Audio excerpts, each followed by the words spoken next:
So Profoto recently released their Click Snoot and Click Barn Doors. I mean, it's a nice unit. It's $60, which is, again, outrageous, but we're used to that with Profoto. And, you know, it'll work on the A10s, A1s, and the A2s, obviously. A lot of people are going to ask you, you know, what's the difference between the barn door and the grid? You know, both control the light, but with barn doors you have more control, and obviously you can put this in different directions. I'm just going to show you a really quick shoot after this. The reason I like barn doors over grids a lot of the time is because a grid will take down a lot of the light. You lose more light with a grid than you would with barn doors. And I use barn doors quite a bit, you know, for backlighting and sometimes for main lighting. And this, I'm just going to use one light, the A2, with the barn door, and just give you some examples. So what I did was I added the full CTO gel and then put the camera into ambient light mode, the little light bulb. So everything is blue, and then this is going to correct wherever the light hits. It's simple, it's nothing fancy. It just gives a unique look. But anyway, barn doors are a nice thing to have. I know Godox has the barn doors for their round head as well. I do love barn doors and the control you can have with them. I'm sure Godoxes are a tenth of the price of these things, but definitely get a set and throw them in your bag because they do come in handy.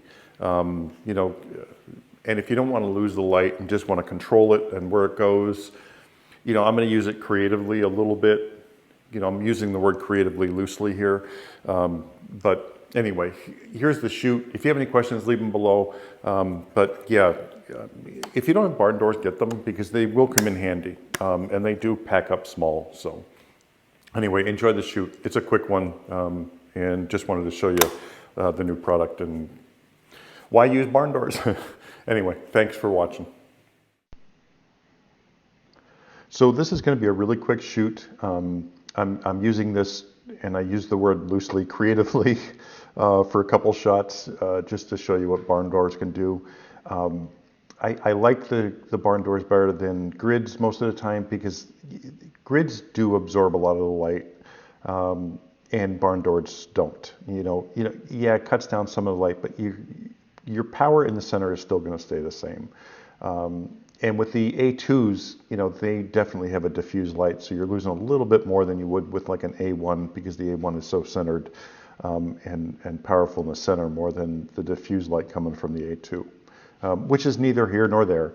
I did set the camera to, you know, shoot blue, if you will, and have the grid or the gel underneath the barn doors to correct. And that's just your incandescent light setting in your white balance. It's just going to turn everything around her blue, and the gel is going to correct the light that's on her. You can see the strip of light because I have the modeling light on the A2, just showing where the strip is. And, you know, once you shoot it, that light will correct her in the center. And again, this has nothing to do with the barn doors themselves. It's just something I want to have fun with. And it was a way to show you, hey, this is what the barn doors can do with your light. As you can see, like I have the big light on in the studio, but I have it turned down so it's not going to make a difference. Now you can see that there's still a tint of blue on her, but it's correcting it for the most part, and you can correct that in post. But there's that strip of light. You know, because I'm further away, it's obviously softer. You're not going to get that hard edge. You'd have to be a lot closer to get the hard edge.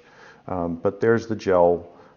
It's a full CTO to correct for the white balance setting that I have, and then the barn doors are closed up. And you can arrange these to any way you want. You can, make it a sliver of light. You can make it, thicker, whatever you want to do. When you open it all the way up, now, obviously, I'm cutting down the light. I should have just taken the gel off and, shot this without a gel and put my white balance to normal again. But I figured I'm just doing a quick shoot, so I'll just leave it the way it is. And it gave a, kind of a cool look. But anyway, if you have any questions, leave them below. Like I said, this was a quick one because I just wanted to show you what it could do and how it controls light. It's great for so many different things, and it does fold up really flat. The Profoto one is lightweight. It's plastic. It seems like it's well built, but I'm sure if you drop it, anything could break because they're plastic. But anyway, that's the shoot. I hope you liked it. This is really harsh light. It's bare bulb, even though they're saying this is such a diffused light, it's bare bulb, so there it is. Anyway, have a great day.